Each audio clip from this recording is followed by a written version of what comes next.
Om Shanti. VCD 2879 रात्रि class 23 नवंबर 1967। बाबा ने व्याख्या की थी 13 मई 2019। रात्रि क्लास है 23 नवंबर 1967। अभी बच्चे कच्चे हैं। क्या है? कच्चे। कभी कच्चे हैं 1967 में जब ब्रह्मा बाबा ने वाणी चलाई तब कच्चे हैं। फिर पक्के कब बनेंगे?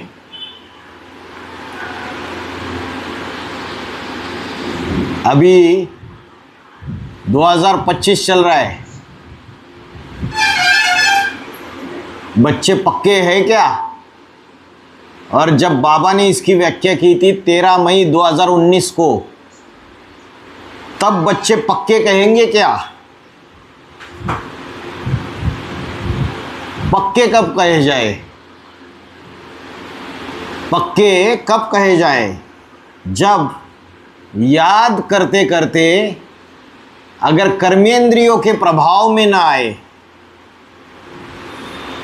कर्मेंद्रियों से अतीत स्टेज हो जाएंगे, तो कहेंगे पक्के।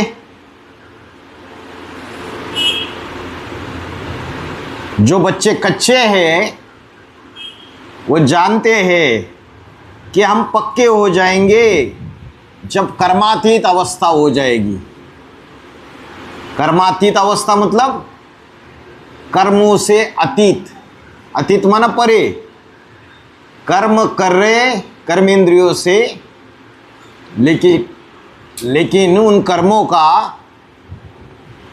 आत्मा के ऊपर, मन बुद्धि के ऊपर कोई लेपछेप नहीं चढ़ रहा है। वो कर्मातीत अवस्था है। अभी तो कर्मों का लेपछेप लगता है। कर्म याद आते रहते हैं। याद आते हैं ना। हैदराबाद में गए तो वहाँ की बहन जी याद आएगी। जिनसे भी मिलते हैं, जिनसे भी संबंध संपर्क में आते हैं, वो सब याद आते रहते। तो कर्म याद आते रहते हैं जो भी कर्म करते हैं। अभी तो सभी कच्चे कहेंगे ना बच्चे। अभी सारे कच्चे हैं। क्यों?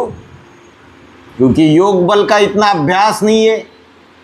आधा पौना घंटा भी योग में बैठ नहीं सकते, नींद आना चालू हो जाती है।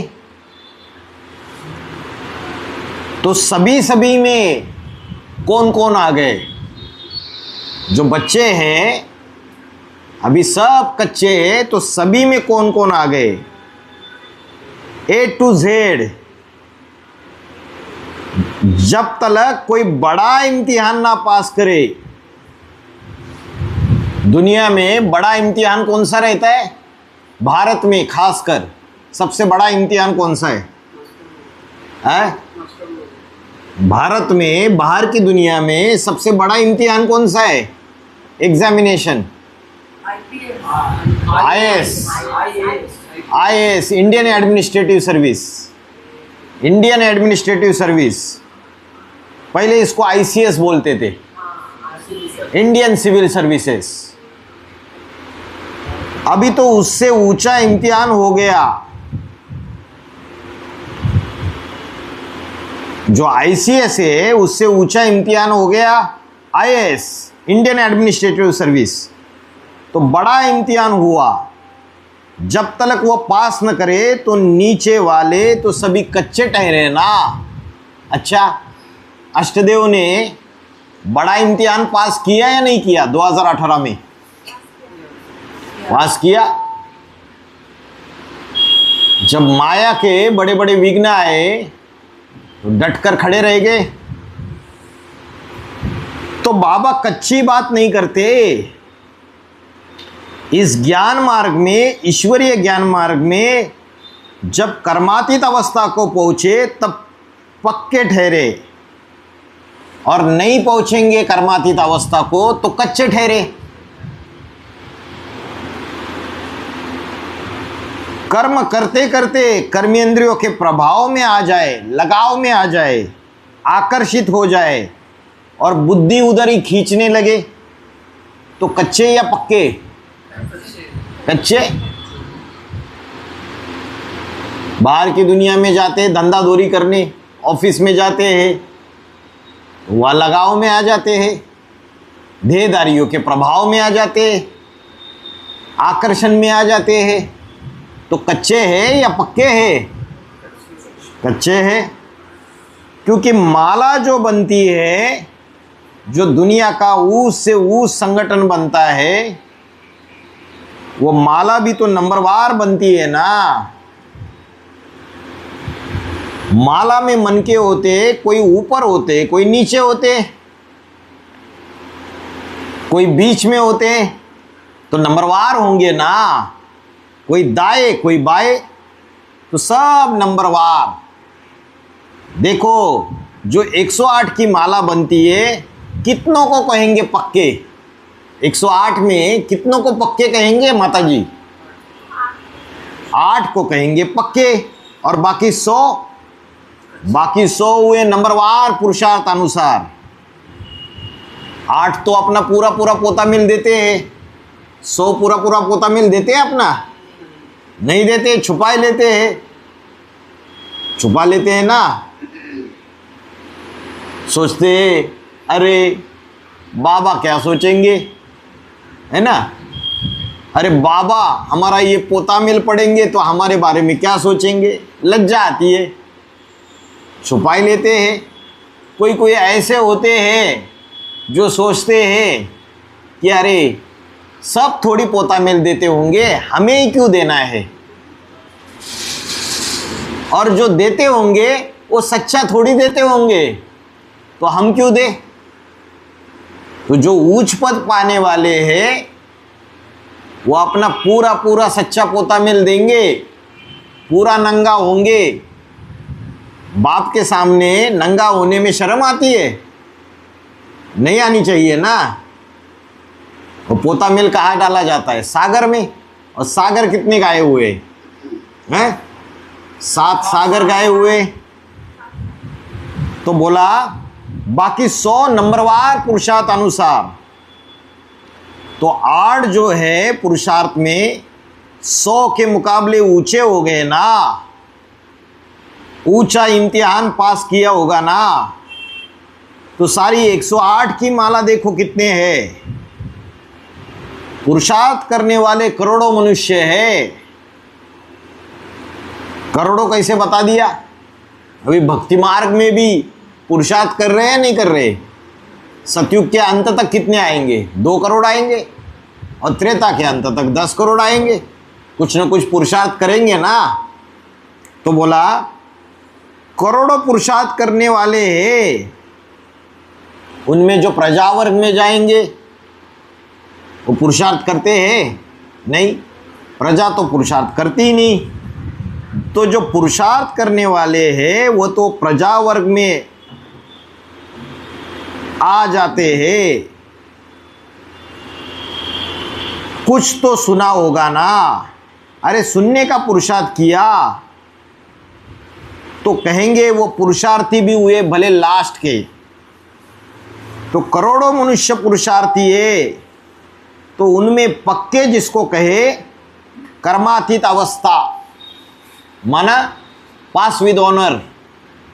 पास विद ऑनर माना स्कॉलरशिप लेने वाले बच्चे कितने हैं? स्कॉलरशिप लेते हैं 8 स्कॉलरशिप लेते हैं।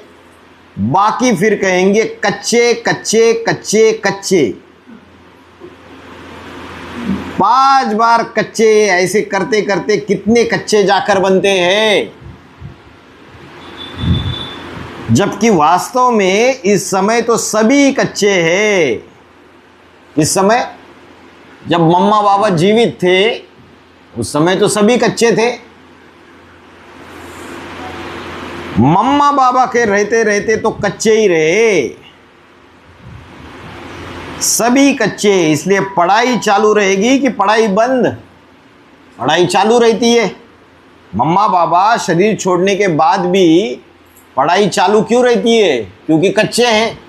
ये ब्रह्मा भी बेमी बुद्धि है ना, वो भी कच्चा है ना, तो पढ़ाई चालू रहेगी। माना पढ़ाई पूरी नहीं हुई है। जब पढ़ाई पूरी होगी, ईश्वरीय पढ़ाई, कौन सी पढ़ाई? ईश्वरीय पढ़ाई, आसुरी पढ़ाई नहीं।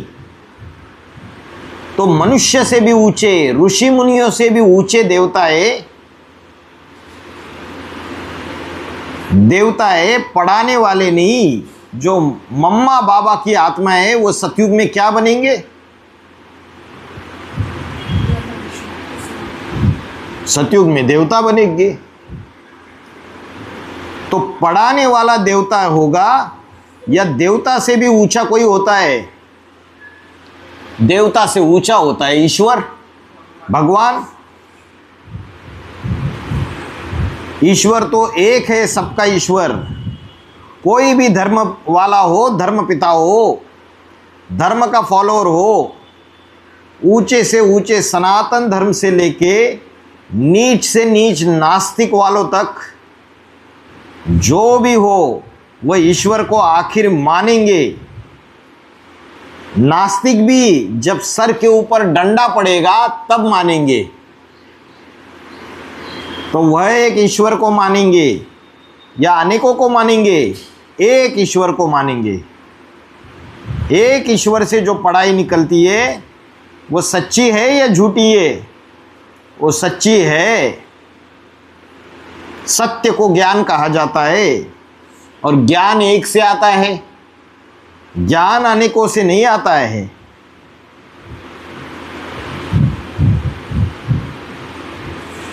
एक जो है जिससे ज्ञान आता है वो कौन है?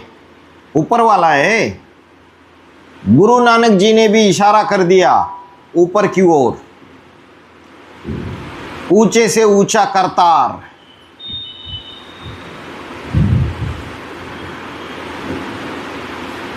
अरे निराकार है तो निराकार क्या करेगा? बिना शरीर के तो कुछ करेगा नहीं। वह निराकार ज्योति आत्मा, जो भी निराकार है, इस सृष्टि पर आते हैं, मुकर्रर रथ में प्रवेश करते हैं, तो एक हुआ या दो हुए? एक ही हुआ। पर्सनैलिटी तो एक ही हुई ना। जब तक निराकारी स्टेज में है, ज्योति बिंदु है।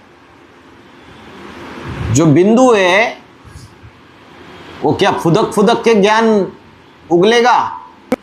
नहीं। साकार में प्रवेश करता है तब कुछ रिजल्ट निकलता है।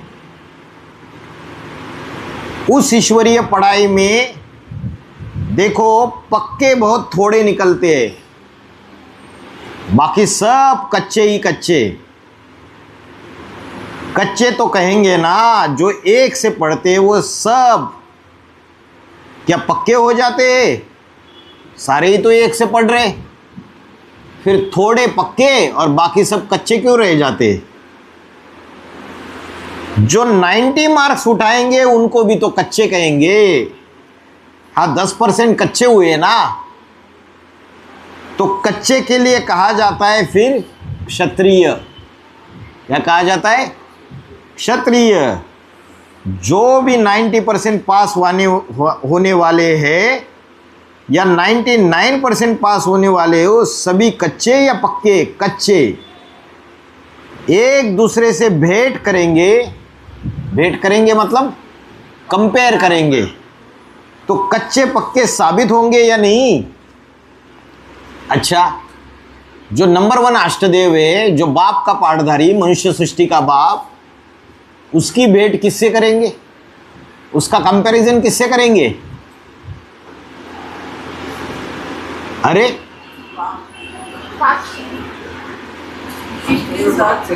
ओ, शिव बाप से कंपैरिजन करेंगे। जो मनुष्य सृष्टि का बाप है उसका कंपैरिजन अष्टदेव से करेंगे।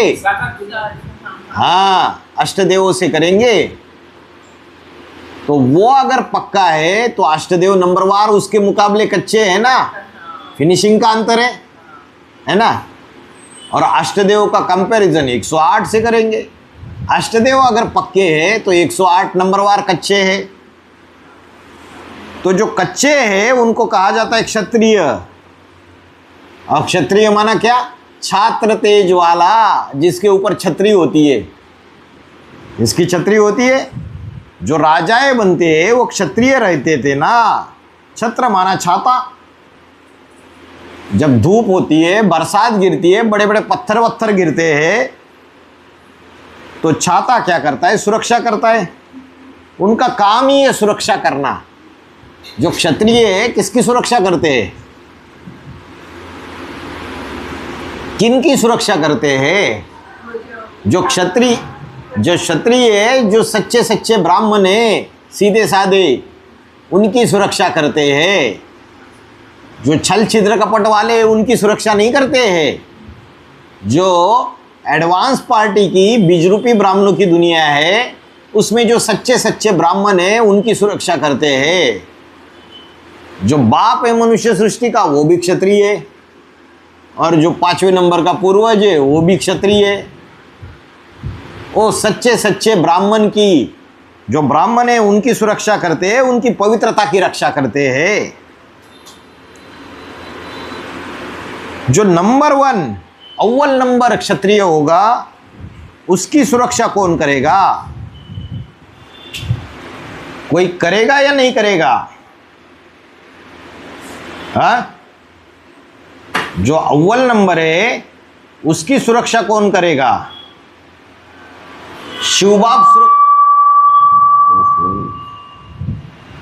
शिवबाप सुरक्षा करेगा क्या? हाँ? शिवबाप तो बिंदी है, वो क्या फुदक फुदक के रास्ता बताता है? मुझे पहचान करके मैं किस मुकर्रर रथ में पहाड़ बजाता हूं, उसे पहचान करके याद करो। पहचानेंगे, उसके बिना याद कर नहीं सकेंगे। जब तक उसको पहचानेंगे नहीं किस शरीर में पहाड़ बजा रहा है, तब तक उसको याद नहीं कर सकेंगे। अब ब्रह्मा कुमारिया, ब्रह्मा बाबा ने शरीर छोड़ने के बाद पहचान पाए किस शरीर में पहाड़ बजा रहा है? नहीं पहचान पाए, तो याद कैसे करेंगे? और एडवांस पार्टी की जो बीज रूपी ब्राह्मण है, जो बड़े गुरूर से और बड़े फकूर से कहते हैं कि परमात्मा एक शंकर के तन में एक व्यापी है, वो बताएं। अभी याद कैसे करेंगे? 8 नवंबर 2022 को स्वेच्छा से शरीर त्याग दिया, तो बोला पहचानने के बिना याद कैसे करेंगे? बिंदी को पहचानेंगे क्या? बिंदी पहचान में आएगी बिना शरीर के? नहीं आएगी। अरे बिंदी बिंदी तो सब प्राणियों की बिंदी, तो जिसमें प्रवेश करते हैं मुकर्रर रथ में, उस रथ के द्वारा रक्षा करते हैं। अच्छा, 2028-29 तक उसका जो रथ है वो तो पहचान में आ नहीं रहा है, तो टेम्पररी रथ से काम करेंगे या नहीं करेंगे? करेंगे। और टेम्पररी रथ कौन सा है? अष्टदेव। किसकी रक्षा करेंगे? पहले तो उसकी ही रक्षा करते हैं जिसका रथ है। वह अपनी रक्षा अपने आप करेगा। तो बताया, इस दुनिया में पहाड़ बजाने वाली जो भी आत्मा है वो क्षत्रिय बनती है। सतयुग में जितने भी जन्म लेने वाली आत्माएं, वो सब क्षत्रिय बनेगी या नहीं बनेगी? सब क्षत्रिय बनती है। क्षत्रिय बनती है तो सब फेल होती है कि नहीं? सब फेल होती है। तो फिर उन सतयुग में जन्म लेने वालों को कोई जन्म देने वाला होता है कि नहीं होता है? जन्म देने वाला है एवरलास्टिंग बाप। जरूर एक बाप होगा तो एक बाप जो है भले पहले फेल होता है, क्षत्रिय बनता है, लेकिन जब पढ़ाई पूरी हो जाएगी तो फेल होगा नहीं। यज्ञ के आदि में भी बोला राम फेल हो गया, तो परमानेंटली फेल हो गया या थोड़े समय के लिए फेल हो गया? फाइनल एग्जाम में फेल हो गया या जो तिमाही सामाही छोटी सी एग्जाम होती है, टेस्ट होती है, उसमें फेल हो गया? यूनिट टेस्ट में फेल हो गया? फेल होगा तो छात्र तेज वाले जो राजाएं हुए, सतयुग त्रेता द्वापर कलयुग, उन राजाओं में बड़े से बड़ा राजा, विश्व का मालिक, विश्वनाथ, जगन्नाथ बन सकेगा? अगर फेल होगा तो नहीं बन सकेगा। तो शास्त्रों में गायन है, शास्त्रों में एक क्षत्रिय राजा हुआ जिसने क्षत्रिय होते हुए भी क्या प्राप्त कर लिया? ब्रह्मर्षि पद प्राप्त कर लिया। उससे ऊंचा ब्रह्मर्षि वशिष्ठ को माना जाता है। जो वशिष्ठ ऋषि थे वो ब्रह्म ऋषि। तो जो विश्व का महाराजा बनने वाला है उसने भी क्या तप किया? सबसे बड़ा तप कौन सा है? सबसे बड़ी तपस्या कौन सी है? क्या तपस्या है सबसे बड़ी? हाँ, अपन को आत्मा समझना। अपन को आत्मा समझा, देह को भुला दिया, तो ये तपस्या करने से वो क्षत्रिय से भी ऊंचा उठ करके ब्रह्म ऋषि बन गया। तो चंद्रवंशियों का घराना बड़ा है या सूर्यवंशियों का घराना बड़ा है? सूर्यवंशियों का बड़ा घराना, उसमें ज़्यादा पैदा होंगे। चंद्रवंशी तो कितना बड़ा घराना है, इसलिए ज्ञान चंद्रमा को कहा जाता है। सूर्यवंशियों का बड़ा घराना है, लेकिन ज़्यादा संख्या कौन से घराने में रहती है? चंद्रवंशियों में। जो ज्ञान चंद्रमा ब्रह्मा है उसका घराना बड़ा है। सारी दुनिया में कोई नहीं है जिनको माया फेल नहीं करती। फिर कोई बचता है कि नहीं? माया तो सबको धराशायी कर देती है। यहां तक कि जो मनुष्य सृष्टि का बाप है वो शंकर के लिए भी क्या गीत बनाया है? माया नगरिया मारी गई रे, ब्रह्मा को मारी, विष्णु को मारी, शंकर की दाढ़ी हिलाई गई रे। दाढ़ी हिलाई, पूरी मारा नहीं। ब्रह्मा कुमारी, ब्रह्मा कुमारी मतलब ब्रह्मा कुमारी शब्द का नया अर्थ, ब्रह्मा को मारी।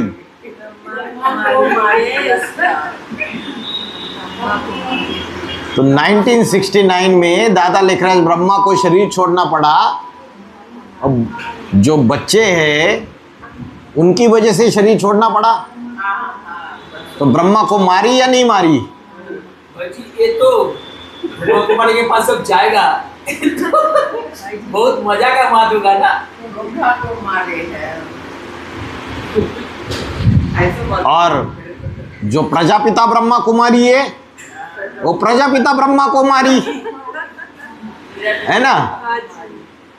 इतना तंग किया, इतना दुख दिया, इतना परेशान किया है ना।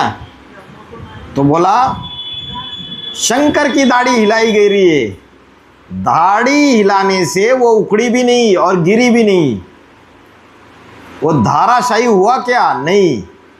तो एक हुआ सूर्य और बाकी सब जो है वो चंद्रमा की औलाद है, चंद्रवंशी। तो जो सूर्य वाली आत्मा है उसे मनुष्य सृष्टि का बीज, ज्ञान सूर्य जिसके लिए कहते हैं, जब भगवान आते तो सूर्य को ज्ञान देते हैं। विवस्वत नाम दिया शास्त्रों में। वह सूर्य वो फेल नहीं हुआ। यज्ञ के आदि में फेल हुआ, लेकिन जब दूसरा जन्म लेकर के दादा लेखराज ब्रह्मा की औलाद बना या नहीं बना, दूसरा जन्म लेके आया तो ब्रह्मा के मुख से जो ज्ञान निकला उसी ज्ञान को उठाया तो औलाद बना। तो फिर चंद्रवंशी कहेंगे या सूर्यवंशी कहेंगे? राम वाली आत्मा जब दोबारा जन्म लेके आती है तो ब्रह्मा बाबा का ज्ञान उठाती है नहीं उठाती? तो ब्रह्मा का औलाद बनने का शूटिंग किया है नहीं किया थोड़े समय के लिए? तो चंद्रवंशी हो गई। तो ज्ञान लेने का निमित्त बना, चंद्रवंशी हुआ। लेकिन उन चंद्रवंशियों में भी पुरुषार्थ करते करते कोई बच्चा ऐसा है जो बाप समान बन जाता है, स्टेज पकड़ लेता है, तो ज्ञान सूर्य है। ज्ञान तो उस सूर्य का है जो सदा डिटैच रहता है, किसी के अटैचमेंट में आता ही नहीं, सदा भोगता है। अरे जब सदा भोगता है तो उस अभोक्ता को जो पहचानता है और पूरा पहचान करके याद करता है, याद किसको करता है? याद अभोक्ता को करता है। लेकिन बुद्धि में बात बैठ जाती है, अभोक्ता जो है वो ज्ञान सूर्य जो सच्चा सच्चा है वो वास्तव में इस सृष्टि पर मुकर्रर रूप से पाड़ बजाने वाला कोई और है, दादा लेखराज ब्रह्मा नहीं है। ये बुद्धि में बैठ जाता है उसके, तो वो प्रैक्टिस करता है कि मैं ज्योति बिंदु आत्मा हूं। तो वो एक निकलता है, उस एक से जो सन्मुख बैठ करके पढ़ाई पढ़ते हैं। कैसे सन्मुख?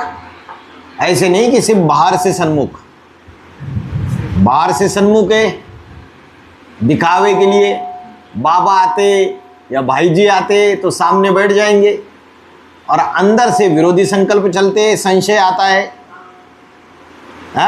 क्या संशय आता है?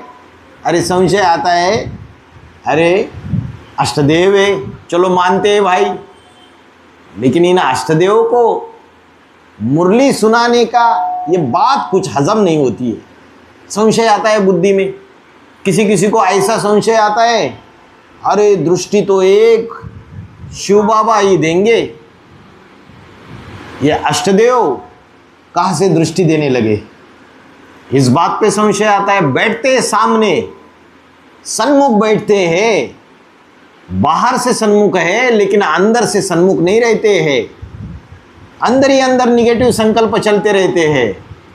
जबकि मुरली के इतने इशारे हैं, बाबा क्या एकदम खुल के बोलेंगे, इशारे देंगे, इशारे से समझते वो देवता, कहने से समझते वो मनुष्य, और कहने के बाद भी नहीं समझते वो सारे असुरी संप्रदाय राक्षस।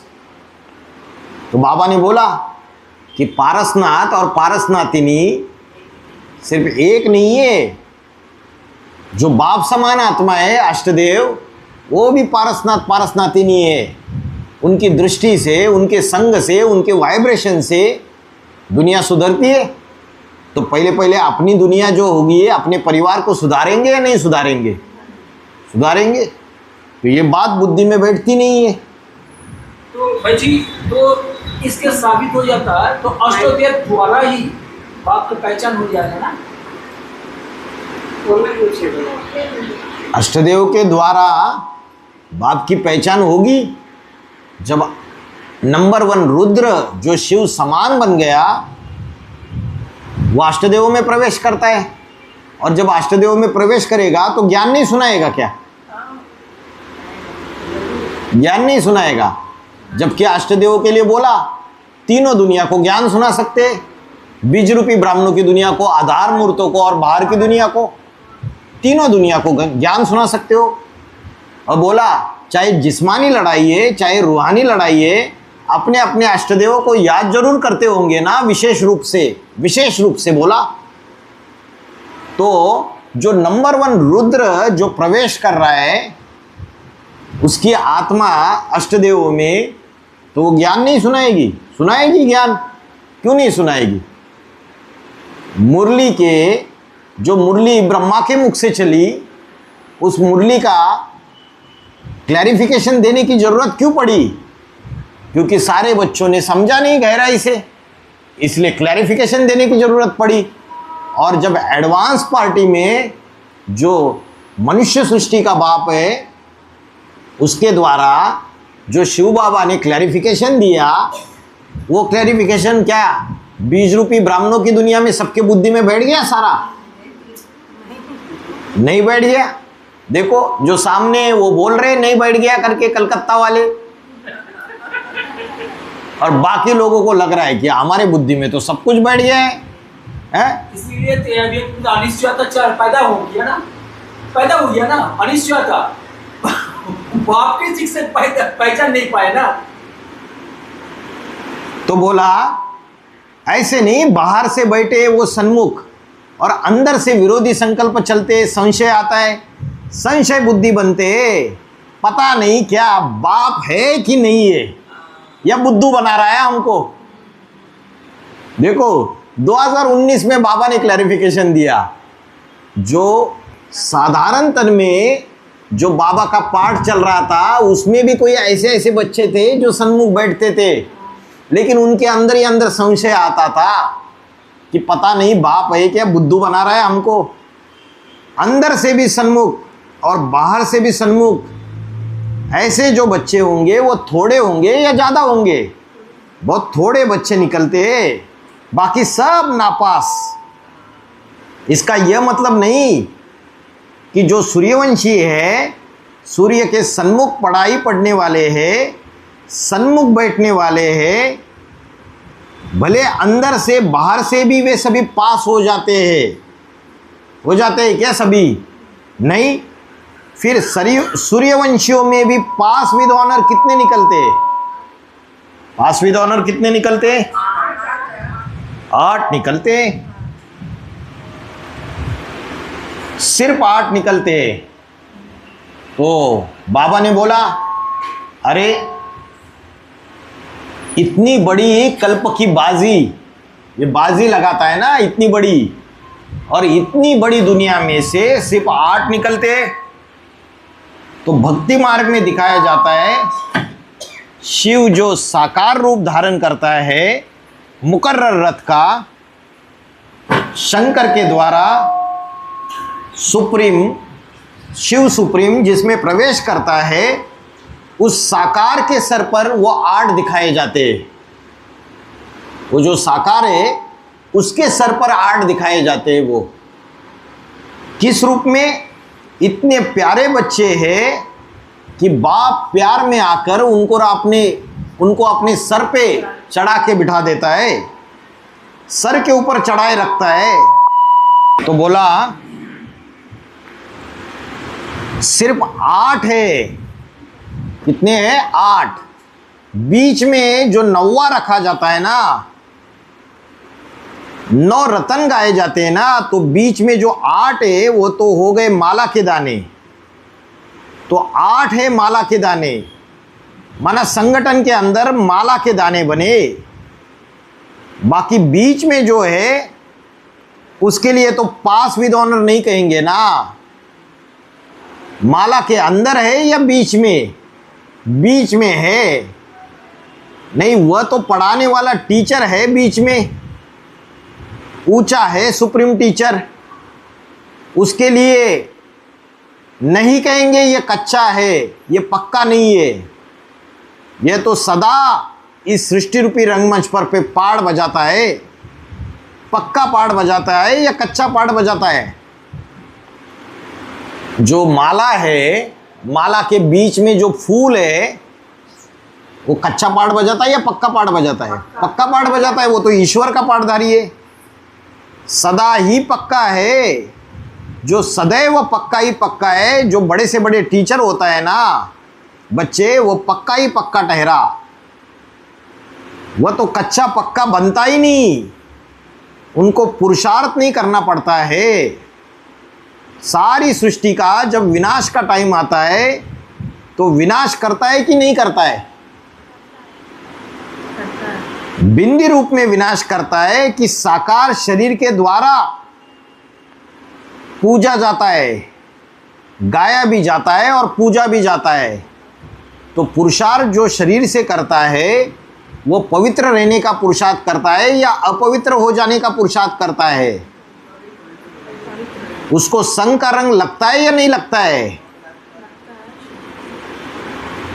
एक ही आत्मा है सुप्रीम सोल शिव, जिसको संग का रंग नहीं लगता है। उसका नाम कभी बदलता नहीं है। साकार शरीर में प्रवेश करते हैं तो कहेंगे कि शरीर द्वारा जो पुरुषार्थ कराता है, तो कहते हैं भक्ति मार्ग में देव देव महादेव वह भी मैं हूं। वह महादेव का पार्ट भी कौन बजाता है? शिव ही बजाता है। तो सुप्रीम सोल शिव महादेव का पार्ट बजाता है। लेकिन राम वाली आत्मा 2018-19 में जब शिव के समान बन जाती है तो उसको बोलेंगे या नहीं महादेव? उसको बोलेंगे, क्योंकि वो शिव समान बन जाता है, शिव ही बन जाता है। तो बोला बड़े से बड़ा देवता बनने का पुरुषार्थ किसको करना पड़ा? महादेव ने किया? प्रश्न पूछा। शरीर तमो प्रधान या सतो प्रधान? उसका शरीर क्या है? तमो प्रधान है। तो बताया जो देह में बुद्धि धरी हुई है उसके आधार पर वह अपवित्रता का पाठ बजाता है। अपवित्रता से विनाश होता है। अपवित्रता माना देह में मन बुद्धि रूपी आत्मा थोड़ी भी आसक्त हुई तो उसे कहेंगे अपवित्र। जिस मुकर्रर रथ में प्रवेश करता हूं वह कोई सर्विस नहीं करता। बच्चे समझते हैं कि मैंने सर्विस की। बच्चों को अहंकार आ जाता है कि मैंने सेवा की करके। और बाबा ने बोला तमो प्रधान आत्माएं सेवा का काम नहीं कर सकती। बाप दादा बच्चों में प्रवेश करके सेवा करते हैं।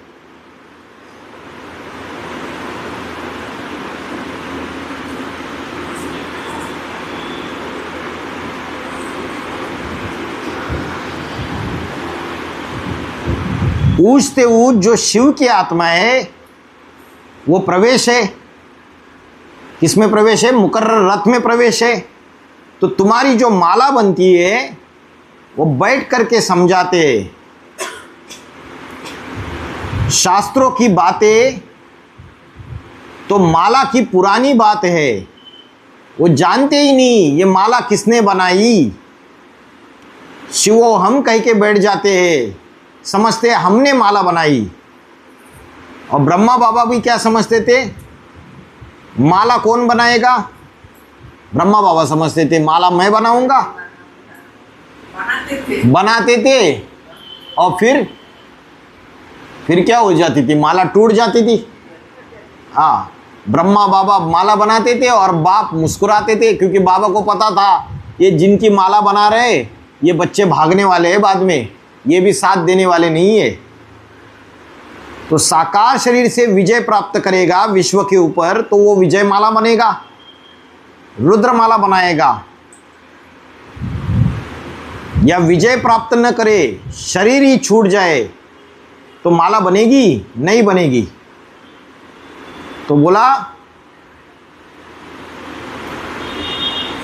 1967 में 1967 में भी क्या कहेंगे?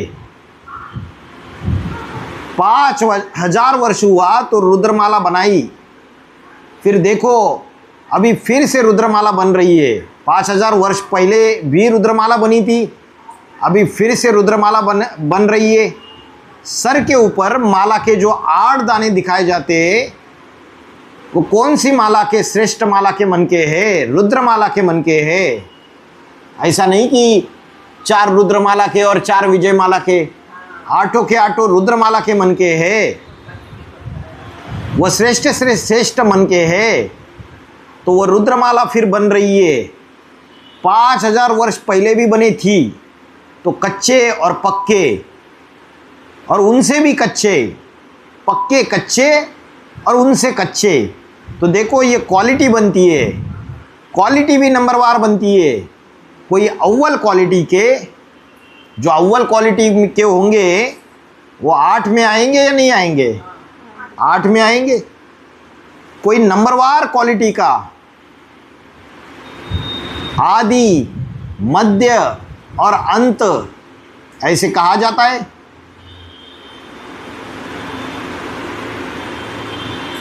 अभी आदि है क्या?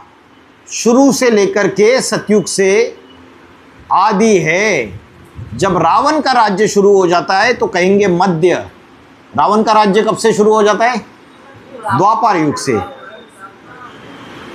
फिर अंत, जो अभी देख रहे हैं बच्चे, अंत में इस रावण राज्य में सारी दुनिया के मनुष्य मात्र आखिरी क्या समझ लेते कि दुख ही दुख है, क्षणभंगुर सुख है।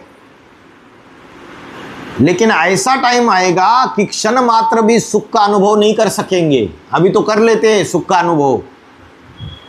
तो फिर देखो, अंत के बाद फिर से आदि होनी है, या आदि फिर मध्य और फिर अंत। ये 3 बातें हो गई ना। इन अक्षरों को तुम समझते हो। तो अभी ब्राह्मणों की दुनिया में भी 2019 से लेके 2028 तक जो नया शूटिंग पीरियड चालू हुआ है, इसमें भी आदि, मध्य और अंत का होगा। आदि में फिर भी सुख रहेगा। जब मध्य आएगा, अभी तो मध्य चल रहा है 2025, इसमें थोड़ा सुख है, बाकी ब्राह्मणों की दुनिया में दुख ही दुख है। और अंत में थोड़ा भी सुख नहीं रहेगा, इतना अति का दुख फैल जाएगा। ब्राह्मणों की दुनिया में भाई जी? हाँ, ब्राह्मणों की दुनिया में। बाहर की दुनिया में होगा तो ब्राह्मणों की दुनिया में भी होगा। किस तरह की दुख होगी? किस तरीके की दुख होगी? ज्ञान के ऊपर निश्चय उड़ जाएगा। महाशिवरात्रि, अज्ञान अंधकार। बोलेंगे अपने अपने घर पे बैठो भाई, ये ज्ञान का धंधा बिंदा छोड़ दो, और अवस्था जो है वो नीचे चली जाएगी, अनिश्चय होना माना है दुख होना। दुर्गति में चले जाएंगे। हाँ, दुर्गति में जाना माना, दुर्गति में जाना माना आत्मा की स्थिति नीचे जाना, और आत्मा की स्थिति नीचे जाना माना देह और देह के इंद्रिय उसमें फंस जाना, बुद्धि। तो देह की इंद्रियों में बुद्धि फंसेगी तो अशांत होंगे, दुखी होंगे या सुखी होंगे? अशांत होंगे। तो बोला अभी जो एक ग्रुप में ज्वाइन करके धीरे धीरे हमारा उन्नति हो रहा है ना, सब्लिमेशन हो रहा है ना, हो रहा है। हमारा तो नंबर पर तो इसे सुख का उन्नति होगी ना, तो दिन में थोड़ा थोड़ा तो होगा ही। हम बच्चों को नंबर पर किसी की कम दुर्गति होगी, किसी की ज़्यादा दुर्गति होगी। 28-29 तक जो अष्टदेव के परिवार वाले हैं उनकी कम दुर्गति होगी, और उसके मुकाबले जो बाकी के हैं विधर्मी उनकी ज़्यादा दुर्गति होगी। जो पक्के पक्के सूर्यवंशी है वो कम दुर्गति में जाएंगे, लेकिन थोड़ा तो दुर्गति में जाएंगे ही जाएंगे।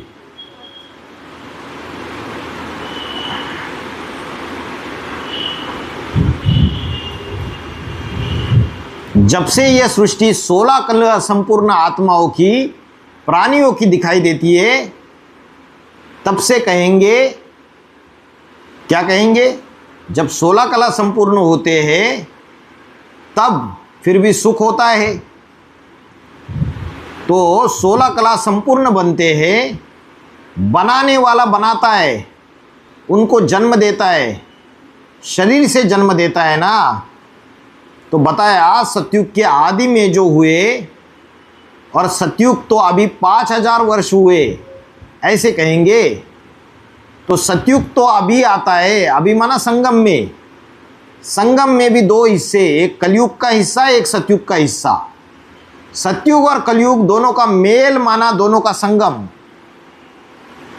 संगम मतलब सतयुग भी रहेगा और कलयुग का हिस्सा भी रहेगा, दोनों का मेल। मतलब नरक की दुनिया के बीच स्वर्ग का वर्षा देता हूं। उसमें भी जब सतयुग आदि कहेंगे, संवत 1-1 शुरू, तो कहते हैं अभी सतयुग। सतयुग आदि है पुरुषोत्तम संगम युग में। आज कहेंगे कलयुग और कल सतयुग होगा। हर एक आत्मा के लिए सतयुग की शुरुआत अलग अलग होगी या एक साथ होगी? अलग अलग होगी। राम वाली आत्मा के लिए संवत 1-1 शुरू हुआ या नहीं हुआ? हो गया। कब से शुरू हो गया? 2018 से बोला। 18 जनवरी 2018 से संवत 1-1 शुरू हो गया बोला उसके लिए। कभी कभी बोला 2019 में शुरू हुआ तो बोला। बच्चे 18 जनवरी क्यों बोला?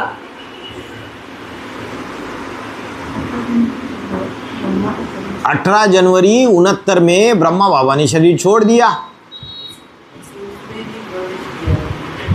और उसमें जो शिव है जंगल में से एक शेर चला जाता है तो उसकी जगह दूसरा शेर ले लेता है। बिना शेर के जंगल कभी खाली नहीं रहता है। भले उस समय राम वाली आत्मा को ज्ञान नहीं मिला था, लेकिन फिर भी दुनिया में उसका मनन चिंतन मंथन तो चलने ही लगा था। तो कोई कोई वाणी में बोला 18 जनवरी 2018 में संवत 1-1-1 शुरू हो गया करके। अगर आप 2018 की वानियाँ निकालेंगे तो उसमें आपको ये पॉइंट मिलेगा। कभी बोला 2019 में, एक वर्ष रुंग का जोड़ दिया।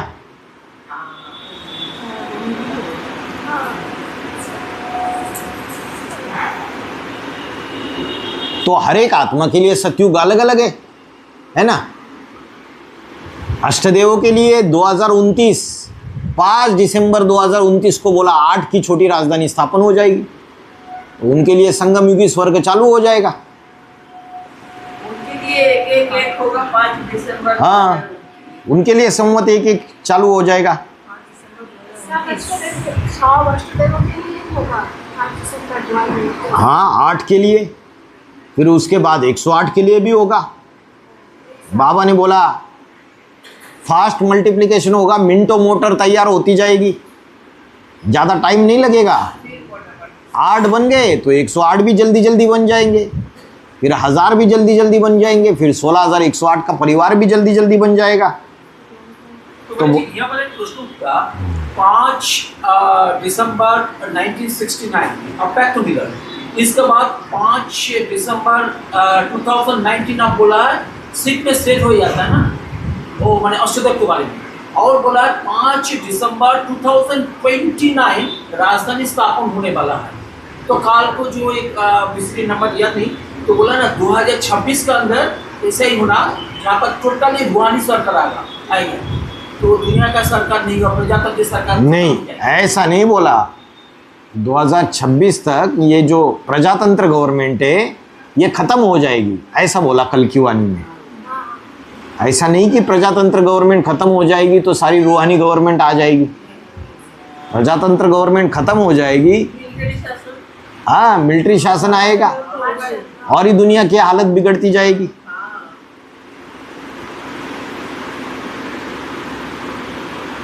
तो बोला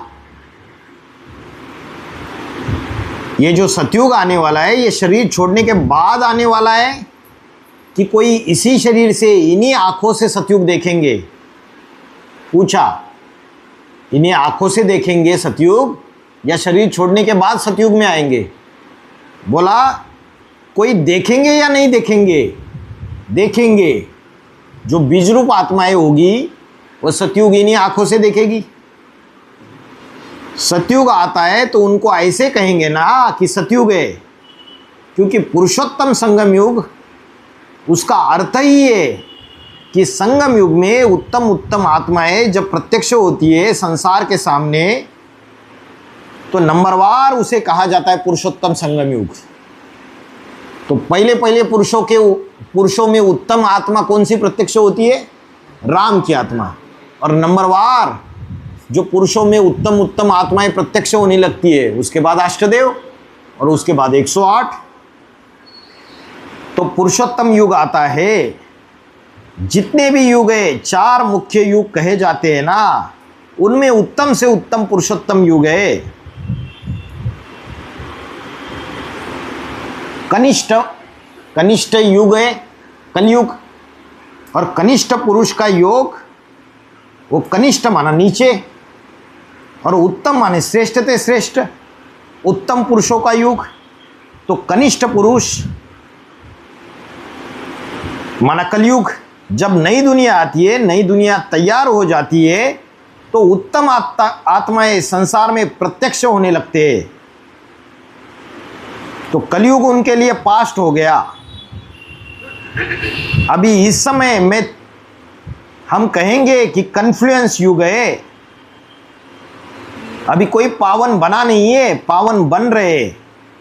ऐसे नहीं कि तुम कहते हम पावन बन गए। कोई भी कह नहीं सकता कि हम पावन देवता बन गए या पावन विष्णु बन गए। कोई कह सकता है? नहीं कह सकता। पावन तुम्हारा बनना कोई सिर्फ इस जन्म का नहीं है। तुम बच्चों का पावन बनना यह जन्म जन्मांतर के जो पाप चढ़े हुए, जब योग बल में रहते मस्त बन जाएंगे, माना मस्त कलंकीधर फकीर बन जाएंगे। सारी दुनिया कलंक लगाए, चाहे नज़दीक के हो चाहे दूर के हो, सारे कलंक लगा के थू थू करने लगे तो भी मस्त रहेंगे या चेहरा लटका रहेगा। अभी थोड़ा कोई ग्लानि करता है ब्राह्मण परिवार के अंदर तो हम दुखी हो जाते, चेहरा लटक जाता है। तो मस्ती चढ़ती रहे, मस्ती चढ़ी रहे, चलते रहो, पाप कटते रहे और तुम कर्मातीत अवस्था को पहुंच जाएंगे। सारी दुनिया कलंक लगाती रहे और तुम क्या करते हो? जिस बात पर वो कलंक लगाते रहे वही काम करते रहो। मस्ती चढ़ी रहेगी या तुम्हारी मस्ती खत्म हो जाएगी? नहीं। और शंकर के लिए कौन सा कलंक लगाते? सारी दुनिया कि ये विष पीता है, विष प्राशन करता है। और विष किसके लिए कहा? पर पुरुष या पराई स्त्री का सेवन, उसके लिए विष कहा। तो उसके लिए कलंक लगाते। तो वो क्या अपना काम करना छोड़ देता है विष पीने का? नहीं छोड़ देता है। सारी दुनिया थू थू थैया करती रहे, कलंक लगाते रहे, वो अपने पार्ट से, विष पीने के पार्ट से टस से मस नहीं होता है। तो बोला कर्मातीत अवस्था जब होगी तो इन कलंकों का, इस ग्लानि का तुम्हारे ऊपर असर नहीं होगा। इस बात को गहराई से समझो। ये सभी बच्चे जो अभी आए हुए एयरफोर्स के हैं, क्या बोला? एयरफोर्स के ऊपर हवा में उड़ने वाले। ज़्यादा हवा में कौन उड़ते हैं? भारतवासी ज़्यादा हवा में उड़ते हैं या विदेशी ज़्यादा हवा में उड़ते हैं? विदेशी या स्वदेशी? विदेशी ज़्यादा हवा में उड़ते हैं। तो किसी ने कहा वह आर्मी के भी है, किसी ने कहा मिलिट्री के 2 है। मिलिट्री किसे कहते हैं? जब युद्ध शुरू होता है तो युद्ध भूमि का मुआयना करने के लिए कौन जाएंगे? जो बड़े बड़े ऑफिसर है वो जाएंगे, उनको कहेंगे एडवांस पार्टी।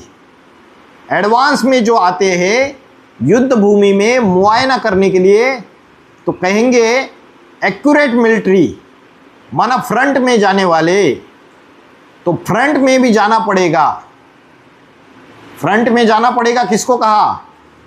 अपने बच्चों को भी याद दिलाया या दुनियाई जो बच्चे हैं दुनियाई मिलिट्री के, उनको याद दिलाया।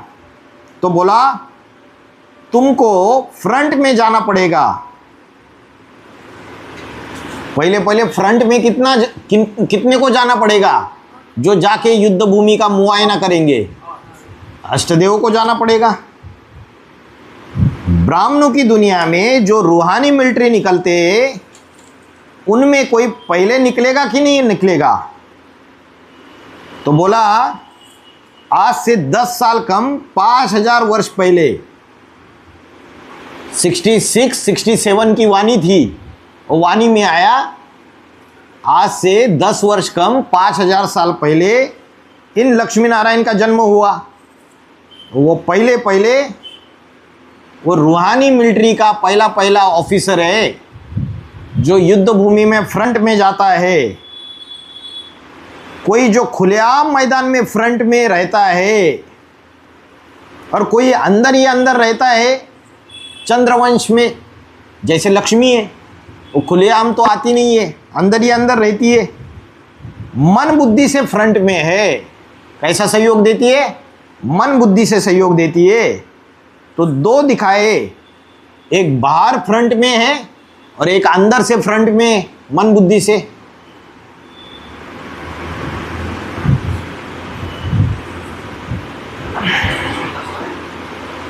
अंदर बाहर एक, अंदर से फ्रंट में रहते भले, लेकिन बाहर से क्या दिखाते?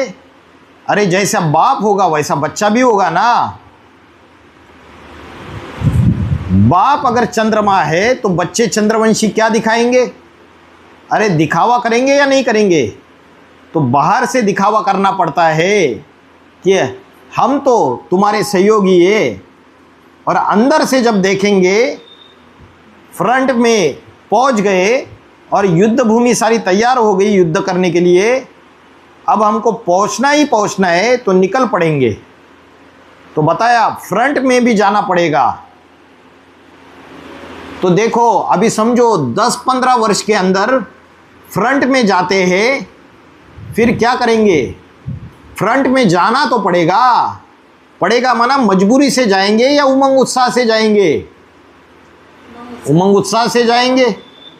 अब बाबा ने बोला ये महाभारत गृह युद्ध है, इस गृह युद्ध से पसार हुए बगैर स्वर्ग के गेट नहीं खुलेंगे। तो सबको तो फ्रंट में जाना ही पड़ेगा। कोई बोलेगा भाई मैं तो न्यूट्रल पार्ट बजाऊंगी, हाँ हम तो इस झगड़े में पड़ेंगे नहीं महाभारत गृह युद्ध में, या फिर शांति के पाठ बजाएगा कि मुझे कुछ नहीं बोलना है। हाँ कुछ नहीं बोलना है, शांति। लेकिन फिर स्वर्ग के गेट नहीं खुलेंगे। महाभारत गृह युद्ध, इससे पसार हर एक आत्मा को होना ही पड़ेगा, आज नहीं तो कल। अभी भाई जी बोल रहे कि हम तो न्यूट्रल पार्ट बजाएंगे, बोल रहे हैं या नहीं बोल रहे? दोनों तरफ। हाँ तो युद्ध से तो पसार होना ही पड़ेगा, आज नहीं तो कल। ओम शांति। हम सब लड़ाई करने की प्रैक्टिस